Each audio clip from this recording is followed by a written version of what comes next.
hal-hal sebagai berikut. Memperhatikan barang-barang bawaan Anda, jangan sampai ada yang tertinggal atau tertukar dengan barang bawaan penumpang lainnya di atas kapal. Kepada para pengemudi atau pemilik kendaraan agar kembali ke kendaraan Anda dan jangan menggunakan mesin kendaraan Anda sebelum pintu ramper pada ruang kendaraan dibuka dan ikuti awak kapal.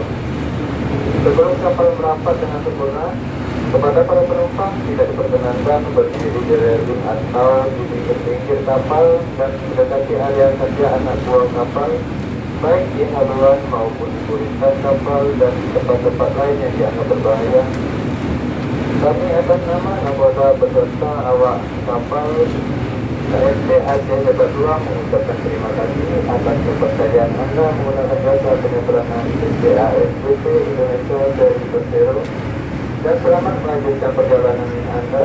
Semoga selamat sampai di tempat tujuannya masing-masing dan sampai jumpa lagi pada kesempatan pelayaran berikutnya. Terima kasih.